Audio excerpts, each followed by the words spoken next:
사랑하는 성도 여러분, 강단 앞에 놓인 국화꽃 향기가 제 코에는 굉장히 진하게 옵니다. 사방각지의 가을 꽃들의 향기가 여러분을 기분 좋게 만들 겁니다. 하늘 얼마나 푸르고 높습니까? 그렇죠? 세상의 모든 가치, 세상 사람들의 한결같은 소원이 있다면 우리가 사는 이 현장에 또 우리 삶의 이 귀한 현실에 평화가 왔으면 좋겠다. 다 행복하고 다 사랑하고 다 하나 되는 마음으로 살았으면 좋겠다. 그런 꿈을 품습니다. 특별히 오늘 예배에 나온 우리 예배 가운데 있는 우리의 소원도 어찌 보면 거기에다가 하나 더 얹어서 하나님의 은혜가 우리 마음을 묶어주시고 우리 믿음의 눈이 열리고 믿음의 귀가 뚫리고 우리 믿음의 입술이 열려서 여호와는 위대하시다. 하나님은 사랑이시라. 내가 하나님의 사랑 속에 행복합니다. 신앙 고백함으로 모두가 은혜 충만한 우리를 소원합니다. 우리 장로님이 기도해 주셨듯이 여러분 지난 한 주간 눈물 많이 흘리면서 가슴 아리하면서 현실을 봤듯이 저 남쪽 지역에는 가을 태풍 때문에 벼가 다 쓰러졌어요. 과일들이 다 떨어졌어요. 큰 물에 마음들이 다 떠내려갔습니다. 너무너무 안타까운 우리 이웃들 눈물이 저 남부지방에 있습니다.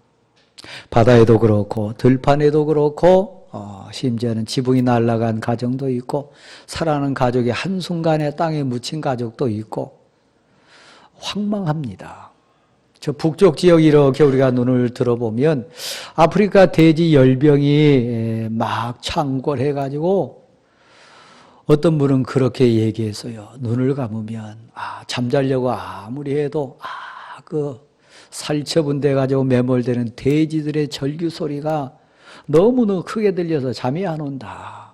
너무 무섭고 괴롭고 마음 아프다. 죽어갈 때 내지르는 그 돼지들의 그 애타는 절규 소리가 끊이질 않는다. 그게 어디 돼지들의 외침만이겠어요?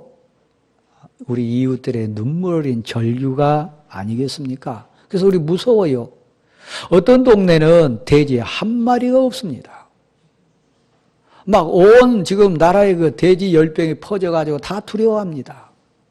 사실 돼지에게 그 질병이 왔으니까 그렇지 사람에게 관련된 질병이라면 얼마나 무섭겠어요? 그렇죠?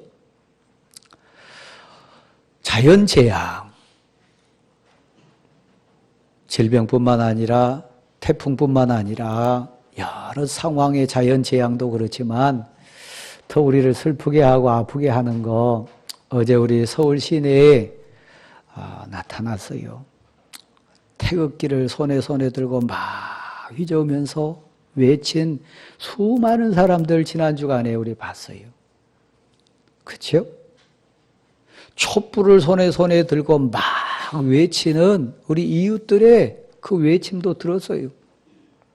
근데 태극기를 든 그 외친 그 함성을 촛불 든 사람들이 듣습니까? 못 듣습니까? 반대로 촛불 들고 그렇게 목이 터져라 외치는 그 절규를 태극기 흔드는 사람들 귀가 열렸습니까? 닫혔습니까? 중간에 담이 꽉 쳐져가지고 서로 못 들어요. 이게 우리 현실입니다. 남부지방도 북부지방도 서울 거리에도 단 한 곳도 평화가 없어요. 그런 가운데 어제 저녁에는 우리 옆 동네에서 희한한 일이 또 벌어졌어요.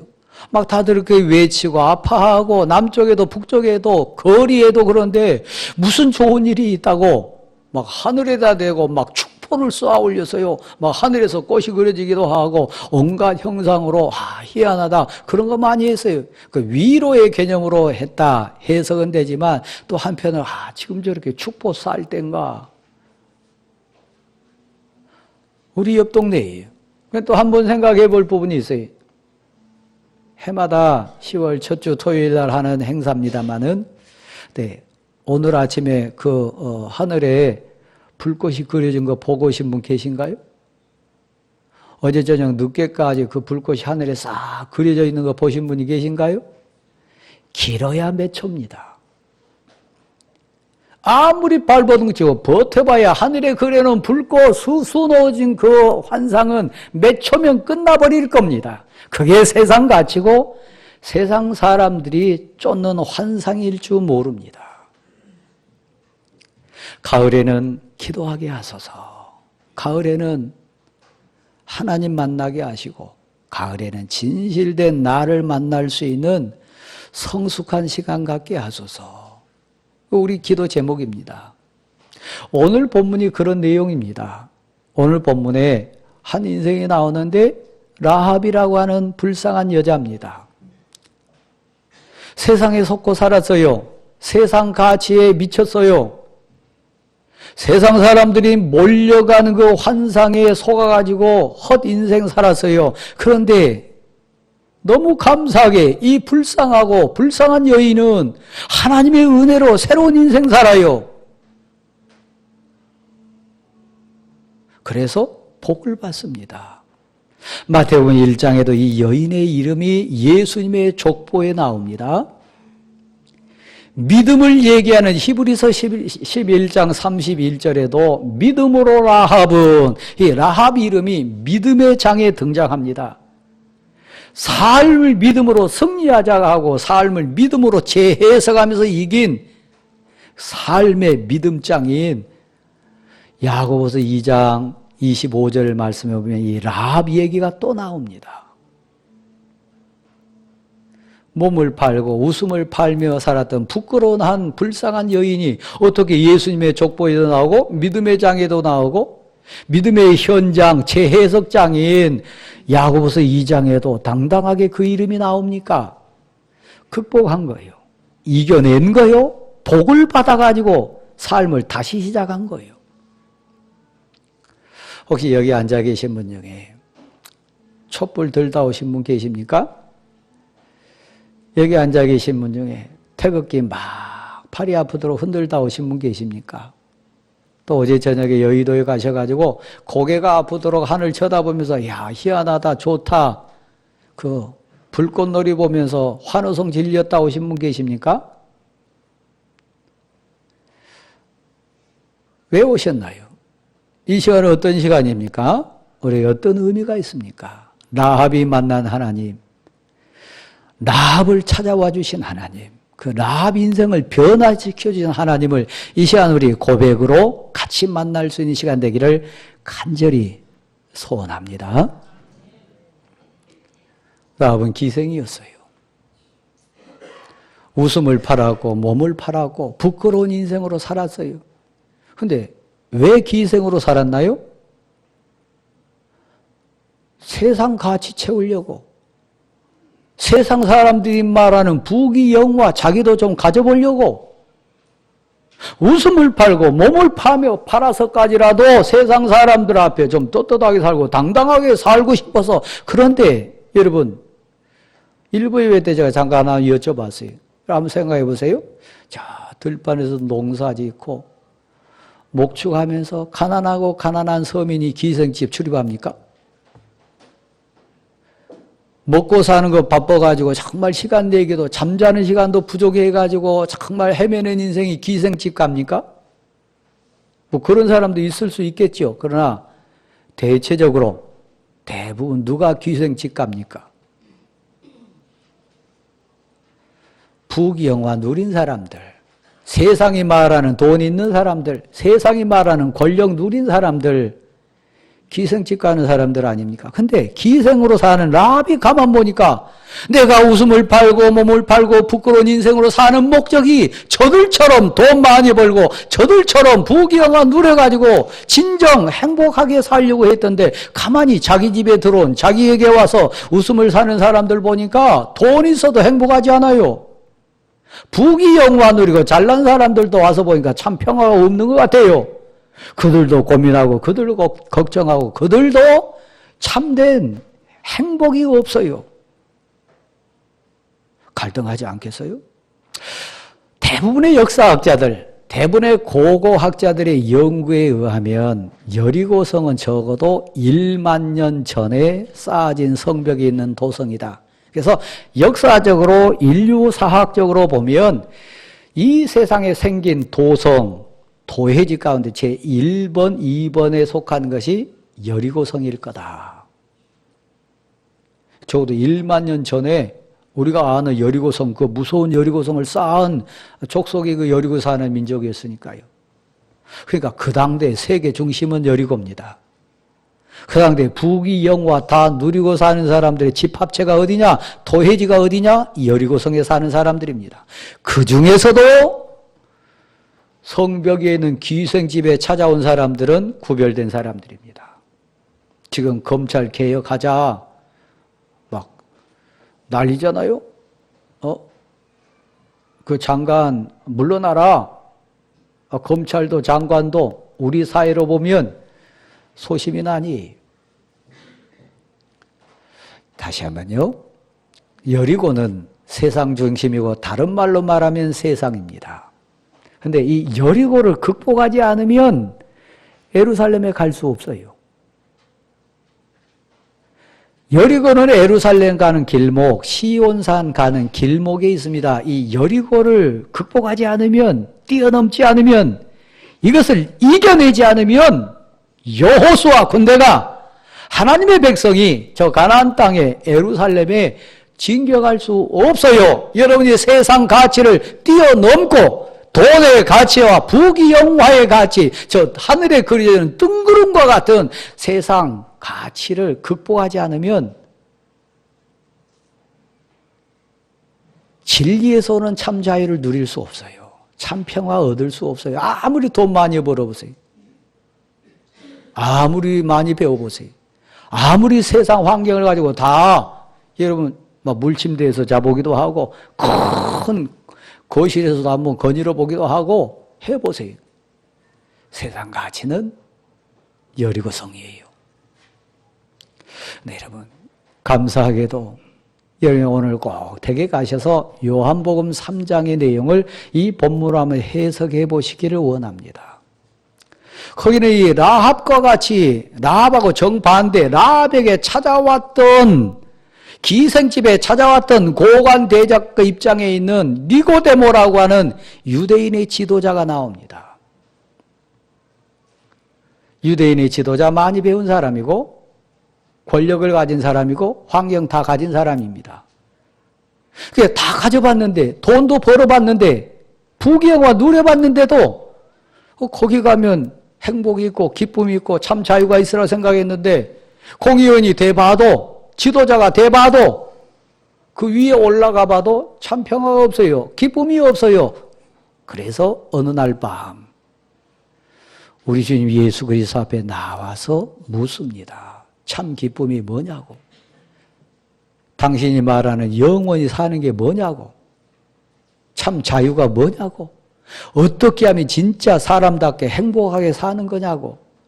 나 그거에 대해서 여지껏 앞만 보고 달려왔는데 지도자가 되고 다 가져봐도 그 행복 없는데 당신이 말할 때 진리를 알면 자유하게 하고 영생을 얻고 세상이 줄 수 없는 기쁨을 누린다고 하는데 나도 어떻게 하면 그거 얻을 수 있냐고. 제가 목사로 삽니다. 사랑하는 성도 여러분, 여러분도 세상 앞에 주 예수를 믿으라고 외치며 지금 삽니다. 그런데 이 복음을 하나님의 은혜의 말씀을 증거할 때 우리는 위기를 느낍니다. 세상이 너무 유혹으로 다가오고 세상 좋은 게 너무 많고 동사무소도 백화점도 교회의 환경이 따라잡을 수 없으니까 우리 위기의식을 느낍니다. 전도하기 힘들어요. 문화교실? 교회가 잘할 수 있습니다. 그런데 동사무소 따라잡을 수 있나요? 안 돼요. 교회가 주는 어떤 행사? 세상이 하는 행사 따라잡을 수 있나요? 안 돼요. 진리를 얻지 못한다면, 참된 영생의 가치로 교회에 오지 않는다면 저 야구장에서 축구장에서 외치는 함성을 덮을 수 없어요. 근데 여러분 왜 왔어요?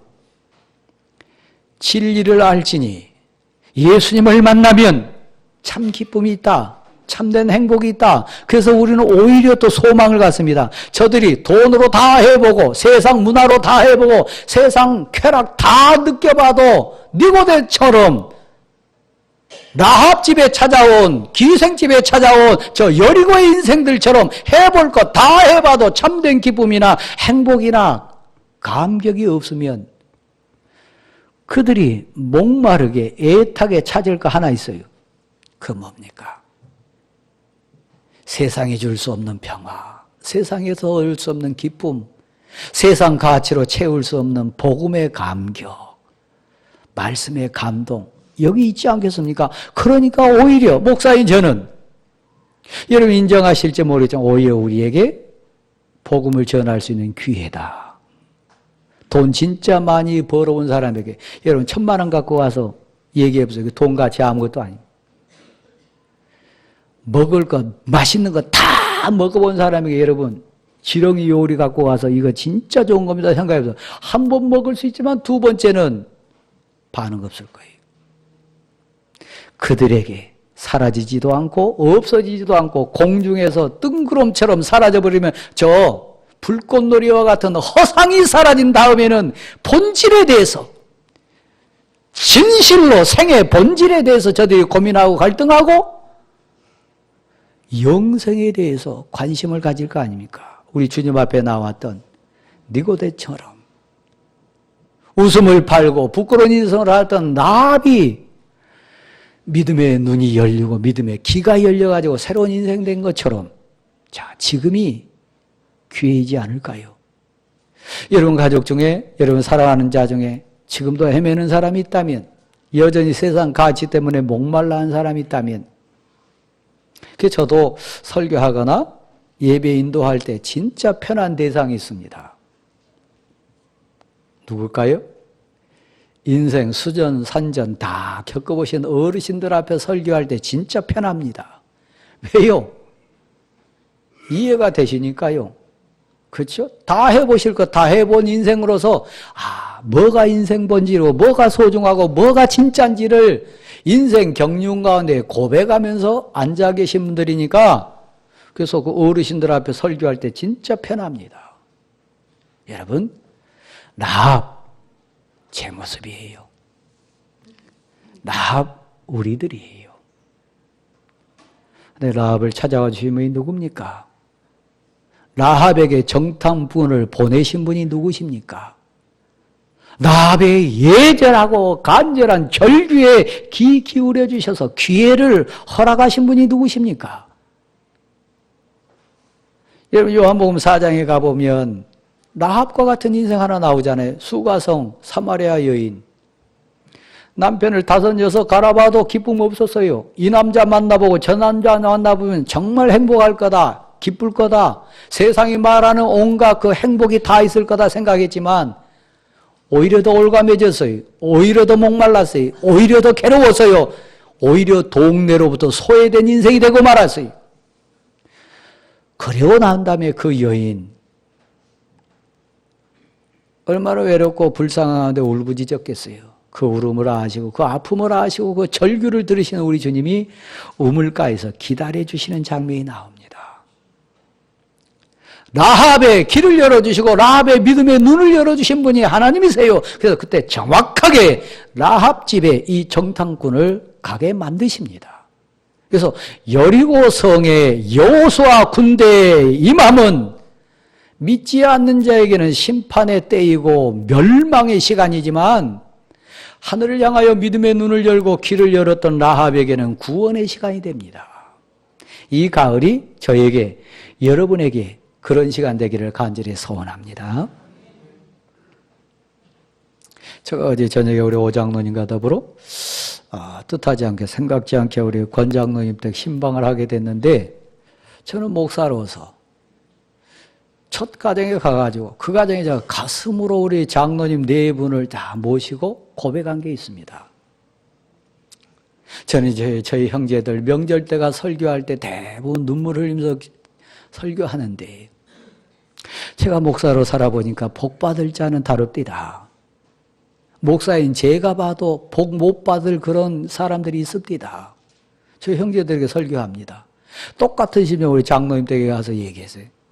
뉴질랜드 가서도 똑같은 관점에서 거기 모인 청년들에게 설교했습니다. 그런데 장로님 가운데, 성도 가운데 이 비밀을 모르는 사람들이 너무 많은 것 같습니다. 그래서 제가 새로운 인생 살기를 원하고 새로운 신앙의 삶을 살기 원하는 권장로님 가정에 이 복이 있기를 원하고 이 비밀이 깨닫기를 원합니다. 그래서 첫 신방 와가지고 이 말씀을 증거합니다. 3가지를 말씀드렸어요. 많은 장로님 가운데, 많은 항존직 가운데 이 비결을 모르는 사람이 너무 많아요. 그게 뭔지 아세요? 하늘에는 무궁무진한 신령한 복이 있습니다. 하나님의 창고가 있습니다. 그 복을 이 땅에 있는 하나님의 사람들이 받기를 원하세요. 심지어 외아들까지 보내면서 그 복 받기를 원하는 신령한 복이 하나님 나라의 창고에 있습니다. 이 땅에 오는 통로가 셋 있다고 제가 증거했어요. 첫째는 주의 성전입니다. 교회입니다. 교회를 통하여 성전을 통하여 이 땅에 그 신령한 복이 임하는 통로가 됩니다. 그러므로 장로님, 권사님, 이 비밀을 자녀에게 가르치십시오. 남은 생에 이 비밀을 깨달으시고 충만하십시오. 그럼 그 하늘의 신령한 복이 이 가정에 임할 줄 믿습니다. 교회 사랑하십시오. 성전을 사모하십시오. 그 저 가슴으로 말씀드렸습니다. 2번째는 뭔지 아십니까? 2번째는 부모입니다. 저 하늘의 신령한 복이 기도하는 부모의 무릎을 통해서, 기도하는 부모의 가슴을 통해서 사랑하는 아들과 딸에게 그 축복이 임합니다. 그러므로 사랑하는 자녀들을 위해서 축복의 통로되는 부모로서 남은 생에 승리하십시오. 장로가 돼가지고 안수집사 권사가 돼가지고 교회 오래 다닌 성도가 돼가지고 효도를 안 하고, 예를 들면 부모를 모실 줄 모르고 하늘의 신령한 복이 임하는 그 통로, 이 통로가 막힌 사람들 너무 많아요. 부모는 축복의 통로입니다. 여러분 인정하십니까? 그거 가르쳐야 돼요. 3번째는 제가 목사로서 황송하기도 하고 부끄럽지만 이 장로 2가정이, 우리 박 권사님도, 오장로님도, 우리 권장로님, 김 권사님 네 분 앉혀놓고, 모셔놓고 제가 가슴에서 한 얘기, 제가 목사입니다. 이 비밀을 모르는 장로님들이 너무 많은 것 같습니다. 목사는 축복의 통로입니다. 세워진 주의 일꾼들은 축복의 통로입니다. 여러분 받으시기를 소원해요. 목사에게 선물 달라 이런 차원이 아닙니다. 하늘의 신령한 복이 교회를 통하여, 부모를 통하여, 목회자를 통하여 이 땅 성도들에게 임합니다. 그래서 장로님은 깨달으셨습니까? 아십니까? 이것을 자녀들에게 가르치십시오. 자녀들에게 반드시 깨우치십시오. 그게 장로님의 남은 생애의 사명입니다. 제가 첫 신방에 가서 드린 말씀입니다. 사랑하는 성도 여러분, 라합에게 찾아오게 하신 분이 하나님이세요. 정탐꾼을 보냈어요. 라합의 믿음이 열립니다. 분명한 신앙 고백합니다. 나는 들었습니다. 촛불의 소리가 태극기 부대에 들리지 않고, 태극기 그 외치는 분들의 그 절규가 촛불 든 사람들 귀에 들리지 않은 것처럼 세상 사람들은 복음의 진리의 길을 열 수가 없어요. 아무리 진리를 외쳐도 그들은 받지 못합니다. 그러나 믿음으로 알고, 믿음의 눈이 열리고 귀가 열리고 가슴이 열린 라합은 들어서요. 그 복음의 복된 소식이 들려서요. 무서운 하나님의 심판이 들려서요. 홍해를 가른 소식도, 저 시온과 옥을 전멸시킨 심판의 하나님에 대한 소식도 라합 귀에 들렸어요. 그러니까 들으면 복이에요. 그게 듣고 어떻게 했어요? 마음에 하나님이 감동 주셔가지고, 그래서 오히려 철저하게 망한 사람이, 철저하게 깨진 사람이, 철저하게 실패한 인생이 오히려 본질을 찾을 수 있는 지름길로 갈 수도 있어요. 나합처럼 부끄러운 인생, 실패한 인생, 처절하게 낮은 곳에 임했던 인생이었기 때문에 상천하제, 위로는 하늘에 아래로는 땅에 여호와 하나님 위에는 참된 기쁨 없도다, 참된 신이 없도다. 그게 마음이 미루죠. 나는 믿습니다, 나는 압니다. 그래서 알았어요. 뭐가요? 우리 제일 앞쪽에 있는 홍 권사님, 권사님 저하고 대구왕교회 동기신데 17년, 18년 저의 설교를 쭉 들으셨어요. 들음의 귀가 열렸습니까? 은혜가 됐습니까? 하나님이 권사님을 위해서 세운 목사가 제가 맞습니까? 고백해 보세요. 그렇죠? 믿음의 귀가 열립니다. 믿음의 눈이 열렸어요. 그래가지고 라합이요, 하늘에 불꽃이 쫙 불꽃 축제하다가 적어도 길면 10초, 더 길면 15초 버티다가 그 다음에는 반드시 저 불꽃이 사라질 거다. 정상적인 인지 능력을 가지고 있는 사람은 알아요. 저 꽃이 계속 하늘에 있을 거다. 절대 그건 거짓말이에요. 반드시 사라질 거다. 이 여리고성이 반드시 무너질 거다. 여리고성이 반드시 망할 거다. 우리 다 죽게 될 거다. 그때 여호수아 군대가 이 성을 쳐들어왔을 때 나 살려주십시오, 나를 보호해 주세요. 이 여리고성은 반드시 망합니다. 이 여리고성은 반드시 무너집니다. 나 그거 압니다. 그러니까 그때 그 심판의 때 우리 집을 나를 살려주세요.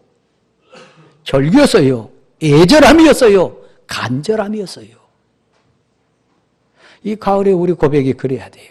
나 압니다. 이 세상 돈도 건강도 세상 가치도 하늘에 꽃피는 불꽃놀이처럼 사라질 것 나 압니다. 반드시 망할 것 압니다. 그러니까 하나님 나 살려주세요. 우리 가정 살려주세요. 내 사랑하는 자 영혼을 구해주세요. 그 기도가 깊어지는 계절이 가을이어야 돼. 아직도 여러분 속나요?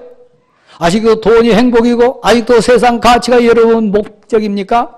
속지 마세요. 라합은 알았어요. 여리고가 무너질 것을, 여리고가 망할 것을 분명히 알았어요. 그래서 정탐꾼들에게 부탁합니다. 제가 지금 십자가 달린 티를 입었습니다. 예식복이기도 합니다만은 저는 특별한 경우가 아니면 일상에서도 이 옷을 입고 다닙니다. 때로는 부끄러울 때가 많아요. 때로는 엄청난 부담될 때가 많아요. 그럼에도 입습니다. 여러분, 라합은 자기가 사는 그 성루에 자기 가정에 자기 심령에 빨간 줄을 내렸어요. 여기 믿음 고백하는 라합이 있습니다. 이 집에 하나님을 고백하는 라합이 삽니다. 부끄럽고 실패하고 처절하게 깨진 인생이지만 하나님의 은혜를 받고 새로 시작하기 원하는 하나님의 딸 라합이 이 집에 있습니다. 빨간 줄을 딱 내리고 표했어요. 표징이 있어요. 증표가 있어요. 우리 가슴에 십자가의 보혈이 있습니다. 나 하나님의 사람입니다. 나 믿는 사람입니다. 나 교회 다닌 사람입니다. 여기는 구원의 공동체인 교회입니다. 십자가를 달기도 하고 우리 가슴에 빨간 줄을 내리고 있어요. 혹시 오늘 교회 오면서도 부끄러워가지고 교회 온 것 같지 않게 속이고 오신 분 계신가요? 저 일부 예배 때 어느 청년에게 물었어요. 대학교 다닐 때 목사 아들이면서 목사 딸이면서 하나님 안 믿는 것처럼 속이고 다니는 사람 좀 많이 봤지 않냐? 직장생활을 하면서 회식 자리에서 예수 안 믿는 것처럼 속이고 사는 사람 많이 보지 않았냐? 그렇죠? 이 집은 하나님의 사람이 사는 집이라 이 집은 부끄럽고 추하고 실패했지만 그래도 하나님의 은혜를 사모하는 라합이 사는 집이다. 빨간 줄을 쫙 내렸을 때, 죽음이 왔을 때, 심판의 군대가 쳐들어왔을 때 그 집은 삽니다. 여러분 가슴에 십자가가 있습니까? 여러분 삶의 현장에 빨간 줄이 드려진 고백이 있습니까? 이 가을에 다시 한번 확인할 거예요. 우리 아들 가슴에 사랑하는데 사랑하는 가족의 집 담장에 십자가의 보혈이 쫙 표정으로 있냐? 누가 봐도, 라합 자신이 봐도 그런 십자가 줄이 있냐? 시간이 돼서 제가 마무리하겠습니다. 성경에 있다가 보면 그 정탐꾼 중에 하나, 이스라엘 공동체와 여호수아 공동체의 가장 출중한 사람 중에 둘 뽑았습니다. 그것은 갈렙과 여호수아 두 사람만이 12 그 정탐꾼 중에 정상적인 보고한 것이 아마 여호수아에게는 교훈이 됐을지도 몰라요. 그래서 10사람 다 필요 없고 진정 믿음으로 고백하고 신앙 고백하는 사람 두 사람이면 가능하겠다 해서 두 사람 보냈을지도 몰라요. 그 중에 뽑힌 사람이 누굽니까? 살몬입니다. 이스라엘 청년 가운데, 이스라엘 인생 가운데 가장 출중하고 신앙에 투철한 사람 살몬이 누구를 아내로 맞습니까? 기생으로 살았던 불쌍한 여인 라합을 아내로 맞아서 보아스의 선조가 됩니다. 여러분, 옛 것은 지나갔습니다. 보십시오. 새 것이 됐습니다. 가을에 하늘을 향해서 눈을 들고 하늘을 향하여 기도의 손을 모을 수 있다면 라합도 새 인생 되고 라합을 통하여 새 역사 쓴 것처럼 오늘 우리도 가슴에 십자가의 빨간 증표를 내리고 신앙 고백하면, 그래서 안에 있으라, 나가면 안 된다, 안에 있으라, 이거 발설하면 안 된다, 어기면 안 된다, 이 언약을 끝까지 붙들라, 교훈이 있습니다. 이 가을에 성령의 여러분 모두가 될 수 있기를 간절히 소원합니다.